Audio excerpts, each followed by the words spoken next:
दूर तक फैले हुए देवदत्त राज्य में, जहां हर सुबह सूरज की पहली किरणें सोने की तरह चमकती थीं और नदियां क्रिस्टल की तरह साफ बहती थीं, वहां राजा अर्णदेव और रानी इरावती का शासन था। उनका राज्य धन और समृद्धि से भरा था। राजा अर्णदेव अपनी ताकत और धन के लिए जाने जाते थे, जबकि रानी इरावती अपने घमंड और सुंदरता के लिए प्रसिद्ध थी। वे अपने राज्य की समृद्धि पर इतना गर्व करते थे कि उन्हें लगता था कि कोई भी संकट उनके पास नहीं आ सकता। एक दिन जब शाम का ढलता सूरज आकाश को नारंगी रंग में रंग रहा था, राजमहल के द्वार पर एक अजनबी ने दस्तक दी। वह एक बूढ़ा आदमी था, जिसके चेहरे पर झुर्रियां थी और उसकी आंखों में एक अजीब सी चमक थी। उसके हाथ में एक पुराना लकड़ी का संदूक था। संदूक पर नक्काशी इतनी पुरानी थी कि उस पर बने चित्र समझ नहीं आ रहे थे। जैसे ही वो व्यक्ति आगे बढ़ा, महल के द्वारपालों ने उसे रोक दिया। तुम कौन हो बूढ़े आदमी, और इतनी शाम को यहाँ क्यों आए हो? मेरा नाम वृद्धवान है। मैं दूर देश से आया हूँ। मुझे राजा रणदेव से मिलना है। राजा इतनी देर से किसी से नहीं मिलते, तुम सुबह आना। नहीं नहीं, ये बहुत जरूरी है। मुझे उन्हें एक चेतावनी देनी है। ये पूरे राज्य के भविष्य से जुड़ा है। द्वारपालों ने बूढ़े की बात को गंभीरता से नहीं लिया, लेकिन उसकी आवाज में एक अजीब सा विश्वास था, जिसने उन्हें सोचने पर मजबूर कर दिया। उन्होंने खबर राजा को दे दी और कुछ ही देर बाद राजा अर्णदेव ने वृद्धवान को अपने दरबार में बुलाया। राजा अपने सोने के सिंहासन पर बैठे थे, जबकि रानी इरावती उनके बगल में ही एक और सिंहासन पर विराजमान थी। तो तुम वही बूढ़े आदमी हो जो हमारे राज्य के भविष्य की बात कर रहा था। बोलो, क्या चेतावनी है तुम्हारे पास? महाराज, मैं आपको एक भविष्यवाणी सुनाने आया हूँ।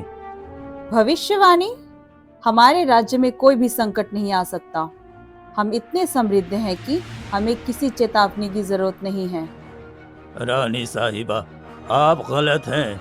ये भविष्यवाणी सिर्फ एक व्यक्ति के लिए नहीं, बल्कि पूरे राज्य के लिए है। ये मेरे पूर्वजों के दी हुई एक धरोहर है। वृद्धवान ने धीरे धीरे उस पुराने संदूक को खोला। उसमें एक चमचमाती तलवार और एक पुरानी पांडुलिपि रखी थी। महाराज, इस तलवार का नाम अग्नि है और ये पांडुलिपि दिव्यवाणी कहलाती है। सदियों से हमारे परिवार ने इसकी रक्षा की है। भविष्यवाणी ये है कि कुछ सालों बाद एक महान संकट इस राज्य पर आएगा। ये संकट इतना भयानक होगा कि इसका सामना सिर्फ यही तलवार कर सकती है। संकट? क्या तुम हमें मूर्ख समझ रहे हो? हमारे पास दुनिया की सबसे बड़ी सेना है। हमें तुम्हारी पुरानी तलवार की कोई जरूरत नहीं है। ये संकट किसी सैनिक या हथियार से नहीं, बल्कि एक अदृश्य शक्ति से आएगा। ये शक्ति हमारे राज्य के धन को खा जाएगी और सबसे पहले हमारे किसानों को प्रभावित करेगी। उनका धन और उनकी मेहनत एक अजीब तरह से गायब हो जाएगी। यह सुनकर राजा अर्णदेव का चेहरा गुस्से से लाल हो गया। ये बकवास बंद करो। तुम हमारे किसानों को डरा रहे हो। हमें लगता है तुम एक धोखेबाज हो और हमारा धन चुराने आए हो। हाँ, ये बूढ़ा आदमी लगता है। दिमागी रूप से ठीक भी नहीं है। इसे तुरंत हमारे महल से बाहर निकालो। महाराज, आप मेरी बात पर विश्वास नहीं कर रहे हैं, लेकिन ये सच है। जब संकट आएगा तो आप इस पांडुलिपि को पढ़ेंगे। ये पांडुलिपि सिर्फ उसी व्यक्ति के हाथ में शक्ति प्राप्त करेगी जो इसमें लिखे रहस्यमय श्लोकों को समझ सकेगा। और जब संकट आएगा तब पांडुलिपि और ये तलवार ही आपको बचा सकती है। राजा ने वृद्धवान की बात को पूरी तरह नजरअंदाज कर दिया। उन्होंने अपने सैनिकों को आदेश दिया, इस बूढ़े को तुरंत हमारे राज्य से बाहर निकालो और इस संदूक को यहीं छोड़ दो। अगर इसमें कुछ कीमती हुआ तो ये हमारा है। वृद्धवान की आंखों में आंसू आ गए। उसने राजा और रानी की तरफ देखा और कहा, महाराज, आप अपने घमंड में अंधे हो गए हैं। आप मेरी चेतावनी को नकार रहे हैं। लेकिन जब संकट आएगा तब आपको मेरा कहा याद आएगा। वृद्धवान को जबरदस्ती महल से बाहर निकाल दिया गया। जाते जाते उसने एक आखिरी बार राजा की तरफ देखा और कहा, जब आपका खजाना खाली हो जाएगा और आपके किसान भूखे रहेंगे तब आपको मेरी बात याद आएगी। राजा और रानी ने उसकी बातों को हंसी में उड़ा दिया। राजा ने संदूक को खुलवाया, लेकिन उसमें सिर्फ एक पुरानी तलवार और पांडुलिपि मिली, जिसका उनके लिए कोई मूल्य नहीं था। उन्होंने उन दोनों चीजों को गुप्त तहखाने में फेंकवा दिया और इस घटना को भूल गए। कुछ साल बीत गए। राज्य में सब कुछ सामान्य लग रहा था, लेकिन तभी राजकोष के खजांची ने राजा को एक चौंकाने वाली खबर दी। महाराज महाराज, हमारे राजकोष में रखा सोना चांदी धीरे धीरे गायब हो रहा है। ये क्या बकवास है? क्या तुम खुद चोरी कर रहे हो? नहीं महाराज, मैंने खुद देखा है। रात में जब सब सो जाते हैं तो खजाने में रखा धन अपनी जगह से हिलने लगता है और कुछ ही देर में उसकी मात्रा कम हो जाती है। राजा को खजांची की बात पर विश्वास नहीं हुआ। उन्होंने पहरेदारों की संख्या बढ़ा दी और खजाने पर खुद नजर रखने लगे। लेकिन रात में जब उन्होंने खुद देखा कि कैसे सोने के सिक्के हवा में तैर रहे थे और गायब हो रहे थे, तो वे सदमे में आ गए। यह खबर पूरे राज्य में फैलने लगी, लेकिन उसका कोई समाधान नहीं जानता था। वैद्यों ने इससे कोई बीमारी नहीं बताया और जादूगरे ने कहा, यह कोई साधारण जादू नहीं है। महाराज, ये क्या हो रहा है? हमारा सारा धन कैसे गायब हो सकता है? मुझे नहीं पता। मैंने हर उपाय कर लिया, लेकिन धन गायब होता जा रहा है। तभी राजा को वृद्धवान की बात याद आ गई। क्या ये वही अदृश्य शक्ति है जिसकी बात उस बूढ़े ने की थी? हाँ, और उसने कहा था कि ये सबसे पहले हमारे किसानों को प्रभावित करेगा। हमें उनकी खबर लेनी चाहिए। जब राजा के सैनिक गांवों में गए तो उन्होंने पाया कि किसानों के खेतों से फसलें गायब हो रही थी और उनके अनाज के भंडार खाली हो रहे थे। किसान बहुत परेशान थे क्योंकि वे अपनी मेहनत का फल नहीं पा रहे थे। दूसरे दिन, महाराज, कोई अदृश्य शक्ति हमारी फसलों को खा रही है। हमें कुछ दिखाई नहीं देता, लेकिन हमारी फसलें धीरे धीरे गायब हो रही हैं। अरे ये कैसे संभव है? क्या कोई जानवर है? अरे नहीं नहीं, ये कोई जानवर नहीं है, ये कुछ और है। यह सुनकर राजा अर्णदेव को अपनी गलती का एहसास हुआ। उन्हें वृद्धवान का अपमान करना और उसकी बात को नजरअंदाज करना याद आया। मुझे मेरे मंत्री ने बताया है आप लोगों की हालत। मैं समझ सकता हूँ। आप लोग चिंता न करें, मैं जरूर इसका राज खोजूंगा और अगर इसके पीछे किसी मनुष्य का हाथ हुआ तो उसे सबसे बड़ा दंड दिया जाएगा। राजा ने ये बात तो किसानों से कह दी, लेकिन वो अंदर से अभी भी बहुत चिंतित थे, क्योंकि उन्हें पता था कि अगर उसके पास धन ही गायब हो रहा है तो वो किसानों की मदद कैसे करेंगे। तभी राजा को वो बात याद आई। इरावती, हमें उस बूढ़े आदमी की बात सुननी चाहिए थी। अब हमें क्या करना चाहिए? हमें किसी भी तरह से उस तलवार और पांडुलिपि को खोजना ही होगा। वह हमारी आखिरी उम्मीद है। राजा और रानी ने तुरंत गुप्त तहखाने में जाकर उस संदूक को ढूंढा।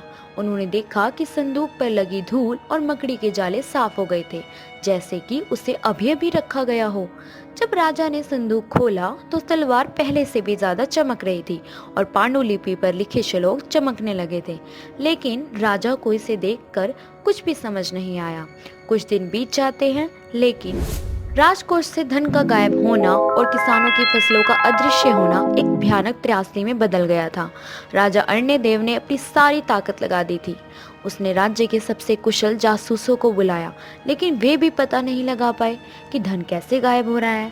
सैनिकों ने खजानों के चारों ओर पहरा और बढ़ा दिया, लेकिन हर सुबह गिनती करने पे पता चलता कि सोने के सिक्के और चांदी के सिक्के कम हो गए हैं। राज्य में चारों ओर हताशा और निराशा का माहौल था। मुझे कुछ समझ में नहीं आ रहा इरावती। हम उस बूढ़े आदमी पर क्यों नहीं विश्वास किए?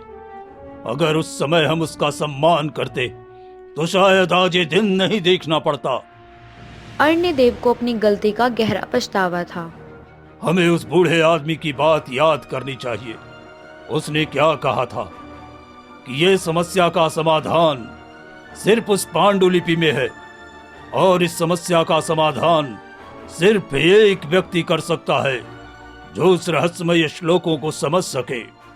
हाँ महाराज, हमें किसी ऐसे व्यक्ति को ढूंढना चाहिए जो इस प्राचीन भाषा को समझ सके।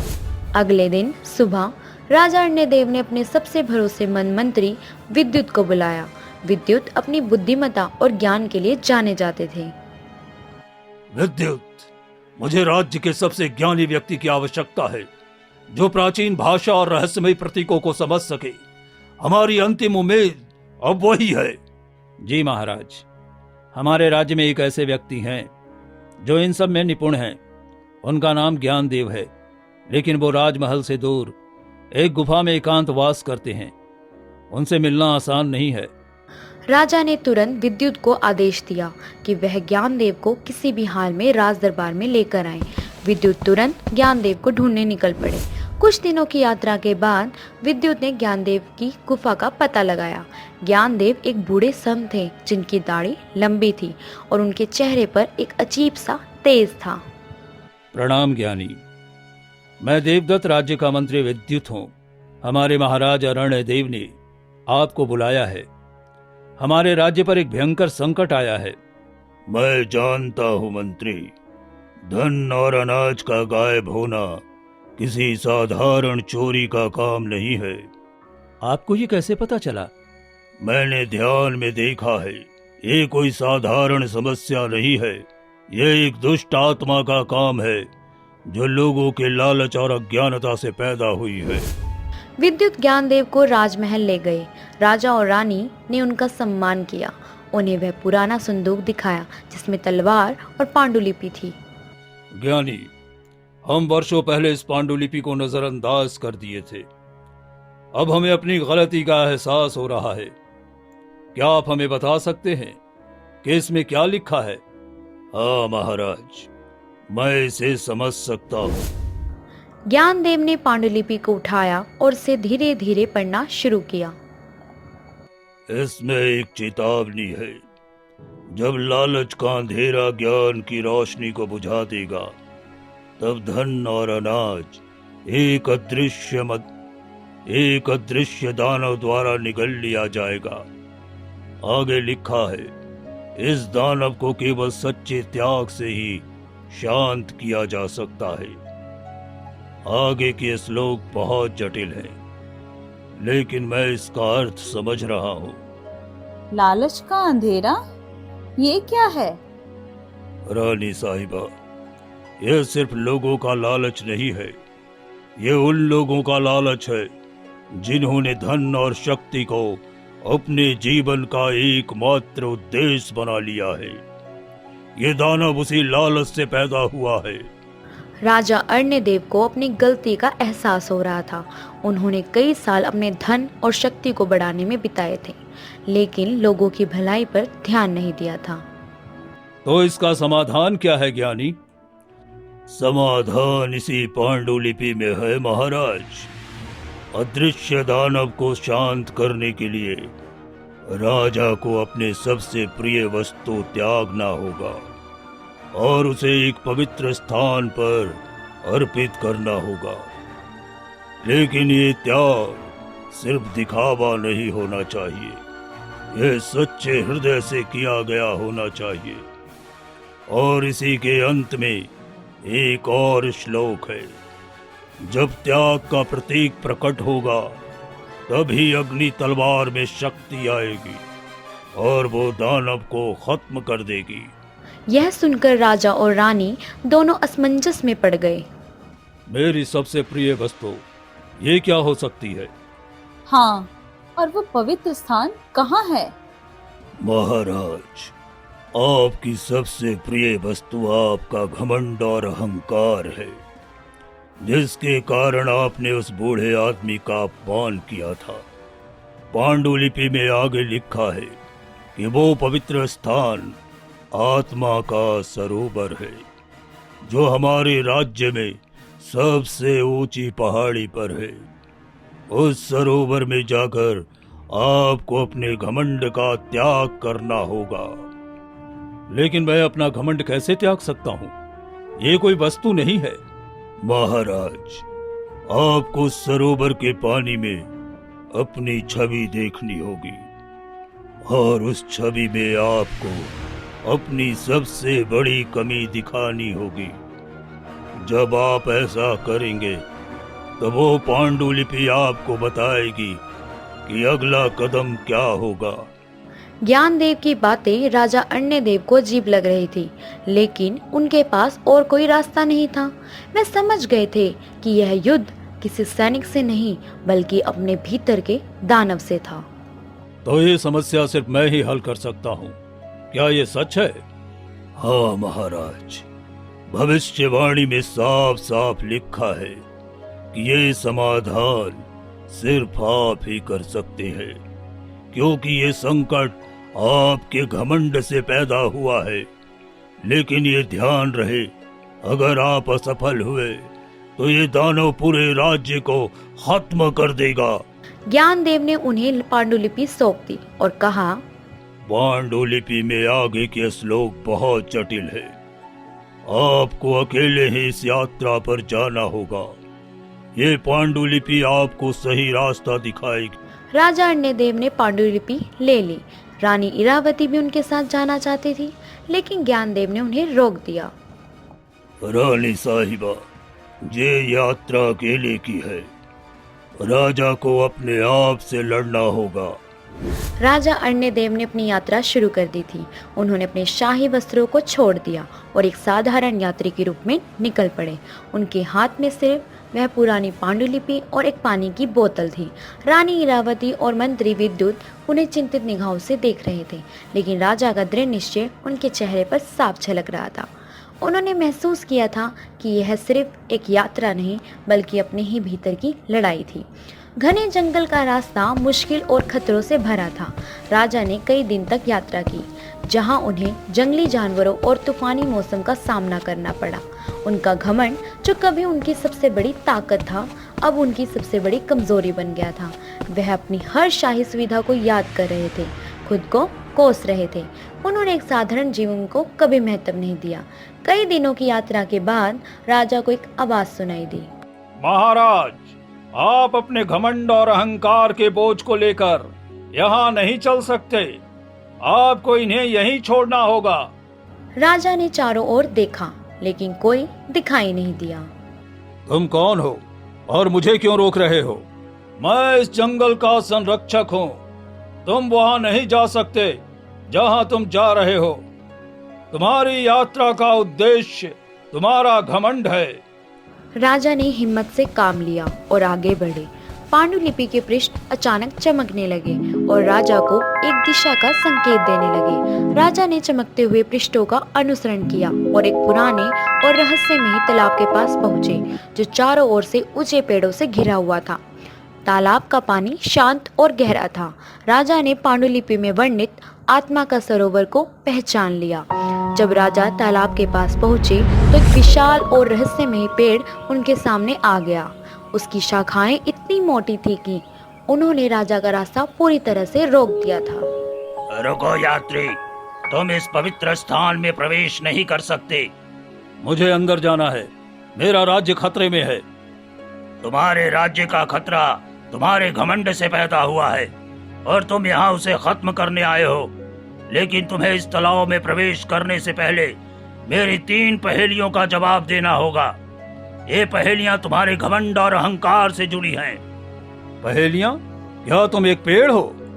मैं इस पवित्र भूमि का रक्षक हूँ। अब अपनी पहली पहेली सुनो। मैं सोने से भी अधिक मूल्यवान हूँ, लेकिन मुझे खरीदा नहीं जा सकता।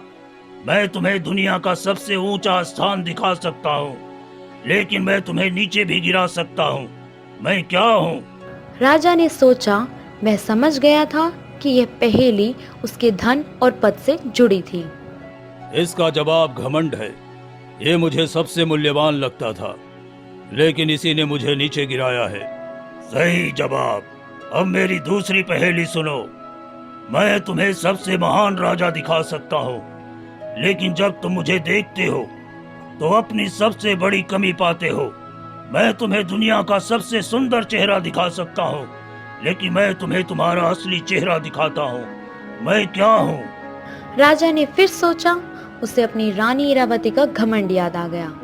वह सुंदरता पर बहुत गर्व करती थी। राजा ने महसूस किया कि यह पहेली उसकी अपनी छवि के बारे में है। इसका जवाब आईना है। मैं अपनी छवि में खुद को सबसे महान समझता था, लेकिन इसी ने मुझे दिखाया है कि मैं कितना खोखला हूँ। सही जवाब। अब मेरी तीसरी और अंतिम पहेली सुनो। ये सबसे कठिन है। मैं जितना ज्यादा बढ़ता हूँ उतना ही मुझे खोने का डर बढ़ता है। मैं जितना तुम्हें देता हूँ उतना ही मुझसे दूर होते जाते हो। मैं क्या हूँ? राजा ने इस पहेली के बारे में गहराई से सोचा। उसे अपने राजकोष में रखा हुआ धन याद आया, जो जितना बढ़ता था उतना ही उसे खोने का डर बढ़ जाता था। उसने महसूस किया यह पहेली सिर्फ धन के बारे में नहीं, बल्कि अपने अहंकार के बारे में थी, जिसे वह कभी छोड़ नहीं सकता था। इसका जवाब अहंकार है। जितना मैं महान बनता गया उतना ही मुझे मेरे लोगों से दूर करता गया। जब राजा ने तीनों पहेलियों का सही जवाब दिया तो रहस्यमय पेड़ की शाखाएं धीरे धीरे पीछे हटने लगी और राजा को रास्ता मिल गया। राजा समझ गए थे कि यह यात्रा सिर्फ भौतिक नहीं बल्कि आत्मिक भी था। जब राजा ने आत्मा के सरोवर में प्रवेश किया तो पांडुलिपि के आखिरी पृष्ठ चमकने लगे। पांडुलिपि पर लिखा था, जब तुम अपनी छवि को सरोवर में देखोगे और अपनी सबसे बड़ी कमी स्वीकार करोगे तो समाधान प्रकट होगा। राजा ने अपने प्रतिबिंब को सरोवर में देखा। उसने देखा कि उसकी छवि में वह राजा नहीं था, बल्कि एक साधारण आदमी था, जिसने अपनी महत्वाकांक्षाओं के कारण अपने राज्य को खतरे में डाल दिया था। उसने अपने घुटनों पर बैठकर अपने आंसू बहाए और कहा, मैंने अपने घमंड और अहंकार के कारण अपने राज्य और लोगों को धोखा दिया। मैंने उस बूढ़े आदमी का अपमान किया जिसने मुझे चेतावनी दी थी। मैं अपनी गलती स्वीकार करता हूँ। राजा अर्णदेव ने आत्मा के सरोवर में अपने घुटनों पर बैठकर अपने आंसू बहाए और अपने अहंकार को त्याग दिया था। उसी क्षण सरोवर का पानी तेज रोशनी से चमक उठा और उसमें एक रहस्यमयी आकृति प्रकट हुई। राजा ने ध्यान से देखा और पाया कि वह बूढ़ा आदमी विद्वान था, जिसने सालों पहले उन्हें चेतावनी दी थी। विद्वान की आंखों में अब कोई उदासी नहीं थी, बल्कि एक शांत और दिव्य चमक थी। आप यहाँ कैसे? आपने मुझे क्यों नहीं बताया कि आप कौन हैं? महाराज, मैं कोई साधारण व्यक्ति नहीं हूँ।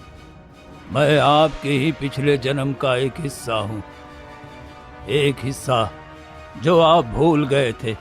पिछले जन्म का हिस्सा? मुझे कुछ समझ में नहीं आ रहा। हाँ महाराज, पिछले जन्म में आप एक बहुत ही लालची और घमंडी व्यापारी थे। आपने अपने धन पर बहुत गर्व किया और गरीबों का शोषण किया। आपने कभी किसी के दुख पर ध्यान नहीं दिया। आपकी मृत्यु के बाद आपकी आत्मा को शांति नहीं मिली, क्योंकि आपके अंदर का घमंड एक अदृश्य दानव बन गया जो धन को निगलता है। ये दानव आपके इसी जन्म में आपके राज्य को प्रभावित कर रहा है। तो ये सब मेरी गलती है।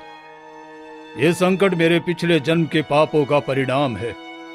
हाँ महाराज, यही कारण है कि ये समस्या केवल आप ही हल कर सकते थे, क्योंकि ये दानव आपके घमंड से पैदा हुआ है और जब तक आप उसे नहीं हराते ये दानव शांत नहीं होगा।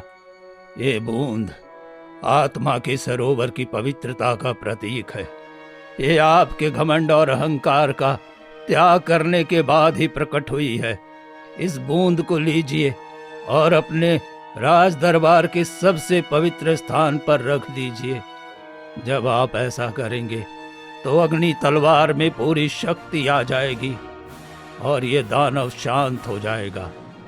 लेकिन ये तभी काम करेगा जब आप इसे पूरे हृदय से करेंगे, बिना किसी घमंड के। विद्वान ने सरोवर के पानी से एक चमकती हुई बूंद उठाई, जो एक छोटे से मोती की तरह लग रही थी। ये बूंद आत्मा के सरोवर की पवित्रता का प्रतीक है। ये आपके घमंड और अहंकार का त्याग करने के बाद ही प्रकट हुई है। इस बूंद को लीजिए और अपने राज दरबार के सबसे पवित्र स्थान पर रख दीजिए। जब आप ऐसा करेंगे तो अग्नि तलवार में पूरी शक्ति आ जाएगी और ये दानव शांत हो जाएगा। लेकिन ये तभी काम करेगा जब आप इसे पूरे हृदय से करेंगे, बिना किसी घमंड के। राजा अर्णदेव ने वह बूंद ली और उसे अपने दिल के पास रख लिया। उन्होंने महसूस किया कि उनके अंदर की सारी नकारात्मकता और घमंड गायब हो गए थे। मुझे अपनी गलती का बहुत पछतावा है। मैंने अपने लोगों को और आप जैसे बूढ़े आदमी को धोखा दिया, जो मैं ही था। क्या मेरे इस पाप का कोई प्रायश्चित है? आपका प्रायश्चित सिर्फ ये नहीं है कि आप इस संकट को खत्म करें। आपका सबसे बड़ा कर्तव्य अब ये है कि आप अपने लोगों की सेवा करें। एक राजा का कर्तव्य सिर्फ राज्य को चलाना नहीं होता, बल्कि अपने लोगों का रक्षक और सेवक बनता है। आपको अपने अहंकार को छोड़कर अपने लोगों की जरूरतों को समझना होगा। अच्छा, तो एक राजा का असली कर्तव्य क्या होता है?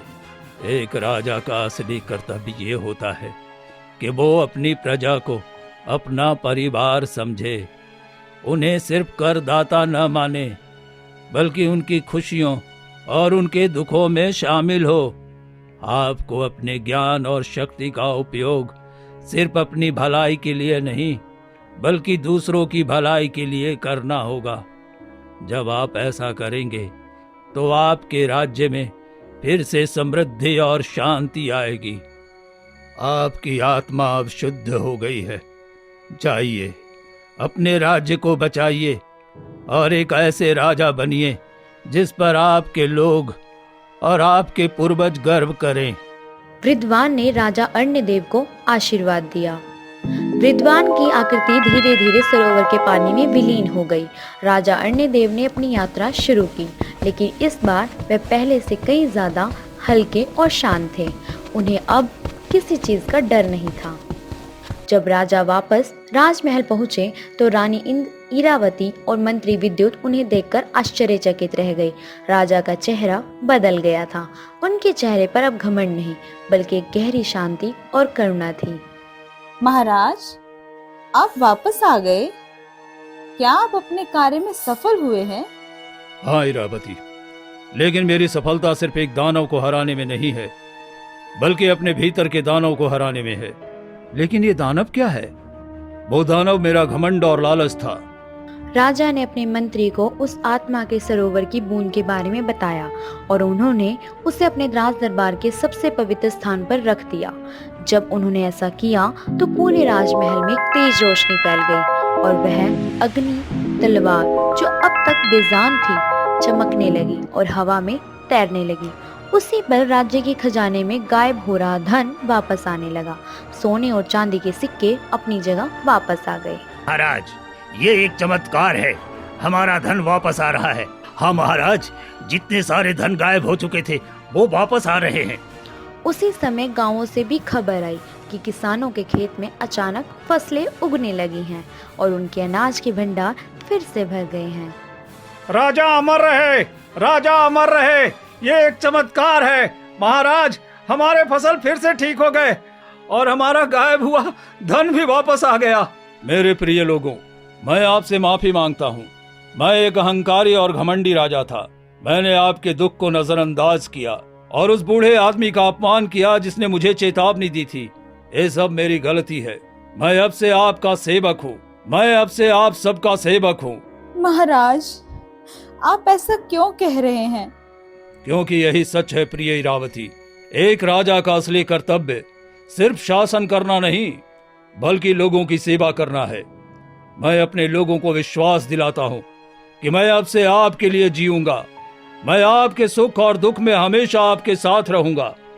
यह सुनकर लोगों की आंखों में आंसू आ गए।